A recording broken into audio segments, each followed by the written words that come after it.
If you are unsure on how to pack a specific item, discreetly ask your project manager for some assistance or guidance. It's really important that the client doesn't become aware that you are unsure on how to pack that specific item. That may mean leaving the space that you are in and going and speaking with your project manager, or it may mean that you need to ask the project manager to leave their space to ensure that they are not in earshot of the client who can hear what your question is. If you have any specific questions, firstly go to your project manager rather than going directly to the client. In some instances, it might also be appropriate to ask a fellow team member.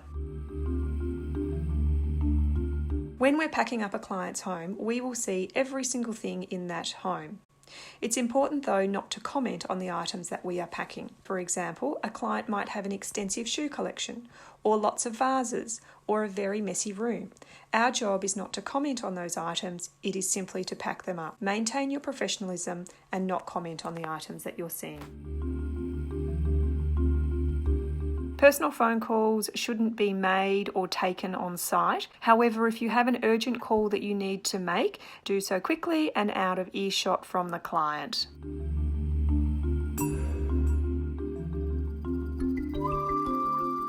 Always bring a water bottle. It doesn't matter how short amount of time you think you're going to be on site, always bring your water bottle and always bring a snack. If you're going to be on site for the best part of the day, bring your lunch. Often we're at locations where it's not convenient to be able to go and buy lunch. So we always recommend to bring your own lunch, water bottle and at least a snack. If you are feeling unwell throughout the day or you have hurt or strained your back, it is essential that you let your project manager know straight away. Don't wait until the end of the day to tell them. They will work with you to decide whether you need to leave site and go home, whether you might need to go to the doctor, or whether you need to go and have an extended break. If you have been to the doctor's in the morning and had to have a blood test, you shouldn't be on site throughout the day. Packing and unpacking is physically hard work and it's often long hours. So we want to ensure all of our staff are safe.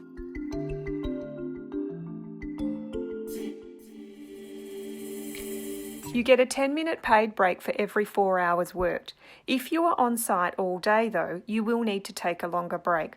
Often it's more appropriate to leave the client's home and either sit outside or sit in your car and take that break. You need to make that decision based on the specific client and the environment that you're working in. If you do take a longer break, it is essential that you update your hours on the project manager timesheet as well. When you are offered a casual position with the Lifestylers Group, you will receive an invitation to join Harvest. Harvest is an online timekeeping program that we use to record all employees' hours. This is an app that can be downloaded and used on your phone. It is essential that you update your hours every day so that at the conclusion of a day, we can run labour reports and invoice clients based on everyone's hours that have been worked for the day. You will receive more information and training from your project manager or from the office in regards to how to use Harvest. This is a casual position, and that means that your hours can vary considerably from week to week. A shift is typically 4 hours long, however it can be varied down to 3 hours if required. On the day, you may be requested to work additional hours. This is because the scope of the project is bigger than we anticipated. You may also get requests at quite short notice to work on jobs because often we will get calls from clients requesting staff the day before or even the morning of a job. So your understanding of the time constraints is appreciated.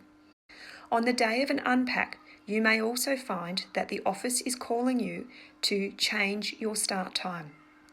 This is because the removalist is running late or there are some other time constraints that are affecting the original start time. Again, your appreciation of the time constraints is helpful. If you have not heard from the office, it is recommended that you call before leaving home to double check that the original start time is correct.